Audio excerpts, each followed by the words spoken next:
So if you have a YouTube channel, stay tuned because we are talking about something in this video that affects you directly.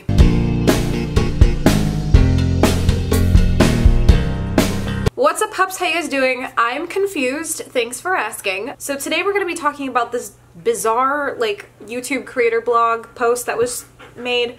So if you guys don't know, the YouTube creator blog released a post today called Additional Changes to the YouTube Partner Program to Better Protect Creators. So if you haven't read it, don't worry, we're gonna go through it right now, but I kind of want to discuss this with you because I am super confused and I understand that a lot of other people are going to be confused as well. 2017 marked a tough year for many of you, with several issues affecting our community and the revenue earned from the advertising through the YouTube Partner Program.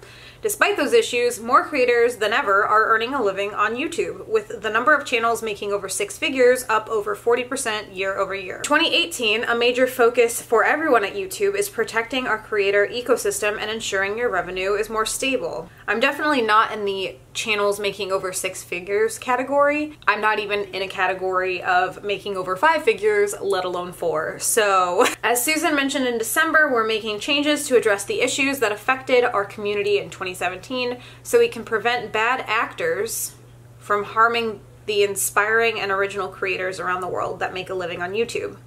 Bad actors? Okay.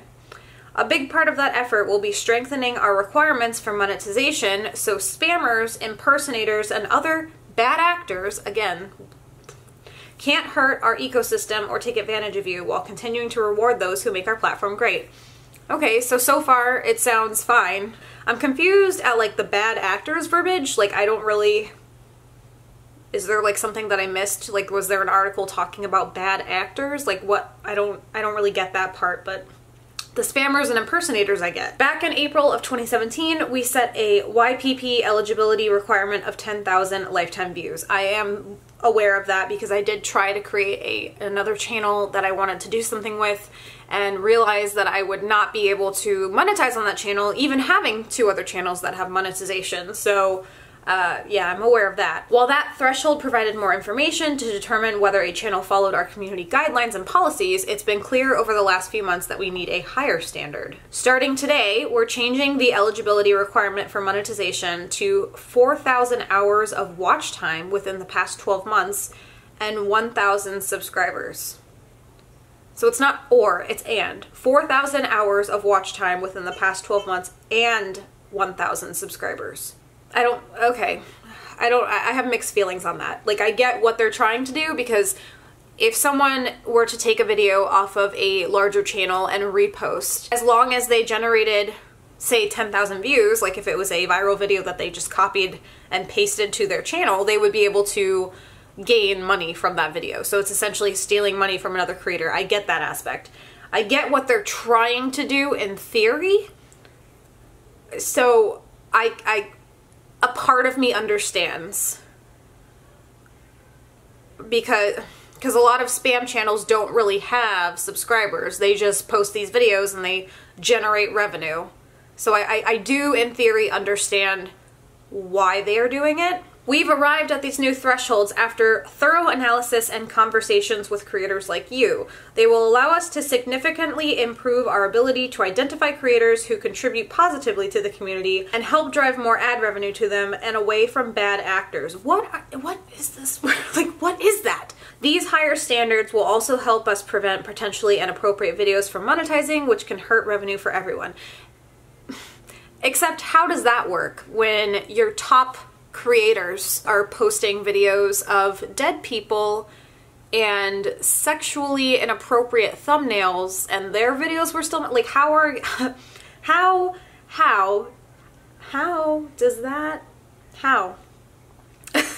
On February 20th, 2018, we'll also implement this threshold across existing channels on the platform to allow for a 30-day grace period. I don't like that. On this date, channels with fewer than 1,000 subs or 4,000 watch hours will no longer be able to earn money on YouTube. See, I don't like that. That's like a slap in the face for anyone who's had a channel for multiple years, who works really hard to put up content and is like really close, or even not even really close, but just like tries really hard and puts up great content, and now they're being told that they cannot earn money any longer. Something that I've noticed, and I don't know if it's because this is my 10th year on YouTube this year, in the beginning, there were not very many creators. It was a lot easier to grow a channel, even though I never was able to kind of jump on that bandwagon and grow my channel. I've been on YouTube for 10 years, but it didn't happen for me. Like, I've grown steadily from 10 years, but like, as you guys know, I'm not even close to 100,000 subscribers yet. So it's like, imagine if it was that hard for someone like me, not saying that like I deserve anything like that, but I'm saying like if it was that hard as just me as a solo person with a channel to grow myself, now fast forward 10 years and there are like,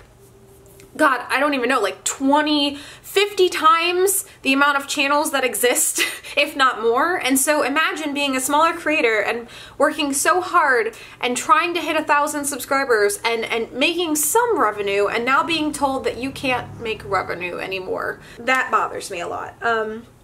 Okay, when they reach 1,000 subs and, wait, so here, okay, hold on, let me backtrack. On that date, channels with fewer than 1,000 subs or 4,000 watch hours will no longer be able. So that's either or? Because and was the key word in the beginning, and now it says or. But then the next sentence says, when they reach 1,000 subs and 4,000 watch hours, they will be automatically reevaluated under strict criteria to ensure they comply with our new policies. New channels will need to apply, and their applications will be evaluated when they hit these milestones. This is like really disheartening. Like, this is disheartening. Ugh, wow, okay. Though these changes will affect a significant number of channels, 99% of those affected were making less than $100 per year in the last year, with 90% earning less than $2.50 in the last month. 99% of those affected, Jesus. Listen to what they just said.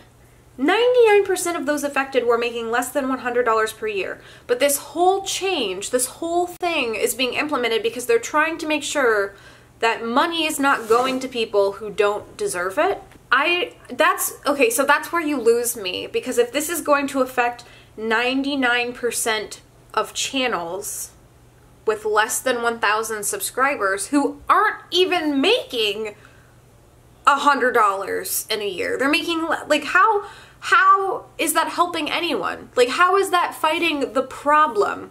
Like, you just said in your own article that you're taking money away from people who aren't even hitting the threshold for a check. Because to get a check from YouTube, you have to hit a threshold of $100. So you're essentially taking away the opportunity to make money for channels who aren't even getting a check to begin with. Am I missing something? Any of the channels who no longer meet this threshold will be paid what they've already earned based on our AdSense policies. Okay, so that's, okay. That's nice.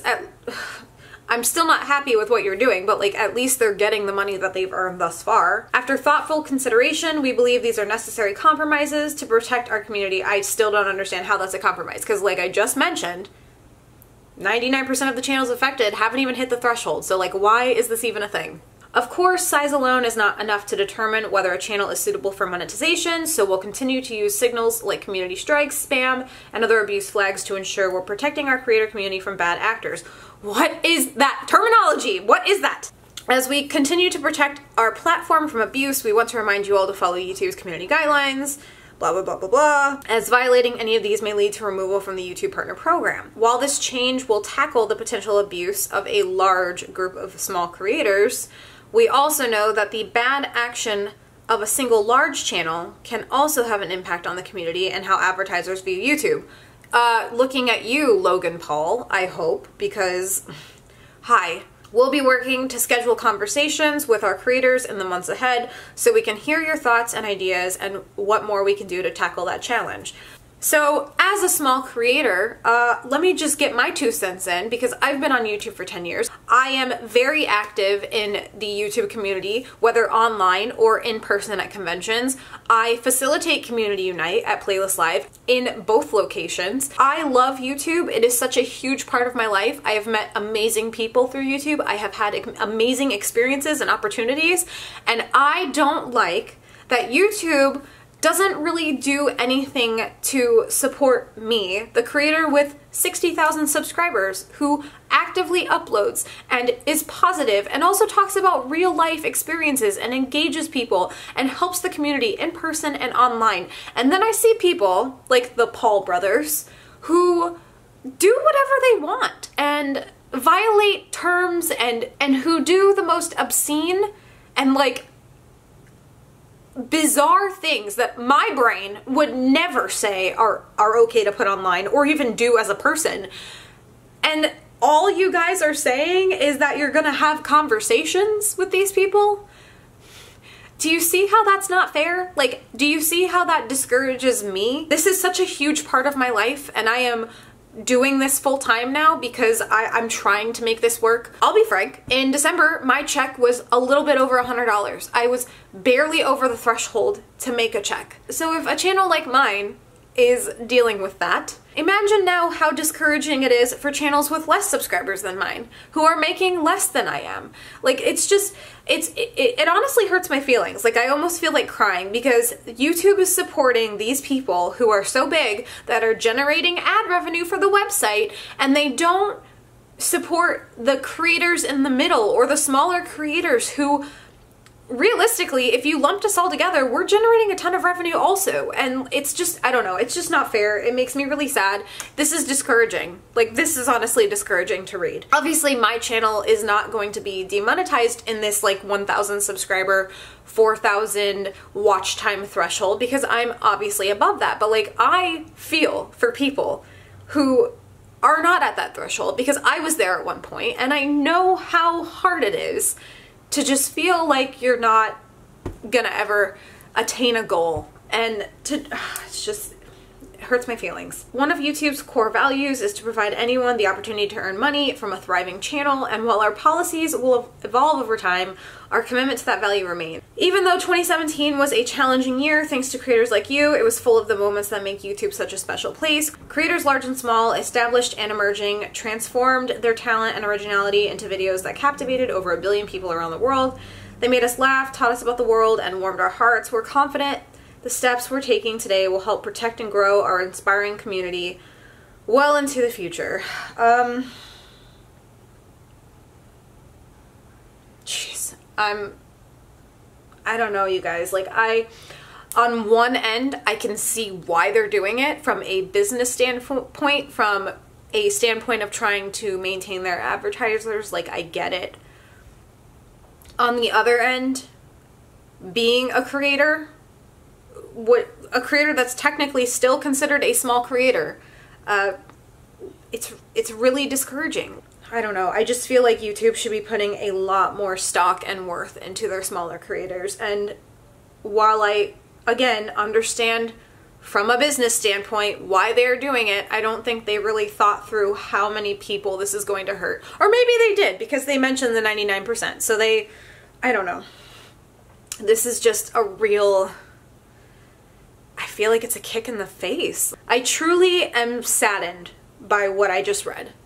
Like, it makes me sad. I don't know, guys. I'm sorry. I'm sorry if you have less than 1,000 subscribers and you've been working really hard and you're not at 4,000 watch time hours. Like, I'm sorry. Like, I truly am sorry. Because that, God, that's terrible. What do you guys think about the article? I'll link it down below in case you do want to read it for yourself. Clearly, I think you guys get an idea of how I feel about it. It's, wow, okay. Let me know in a comment down below what you think. Let's have a discussion. Let's talk about this. I'm also going to link down below some creators, friends of mine, who have incredible channels and who will be directly affected by this. So please, please take the time to go check out their channels and subscribe. Help them get to that 1,000 subscriber threshold. I've worked with most of them in Community Unite at Playlist Live, and I think that they are incredible human beings, and they work really hard, and they post all the time, and I am upset that they are going to be directly affected by this. So just please go check them out. I would appreciate that a lot. If this is the first video that you're seeing of mine, hi, I'm Kayleigh. Please consider subscribing. I make a lot of different types of videos on this channel, and you're bound to find something that you like. Links to my Twitter, Snapchat, and Instagram are also down below. I will see you guys tomorrow with another video. Bye.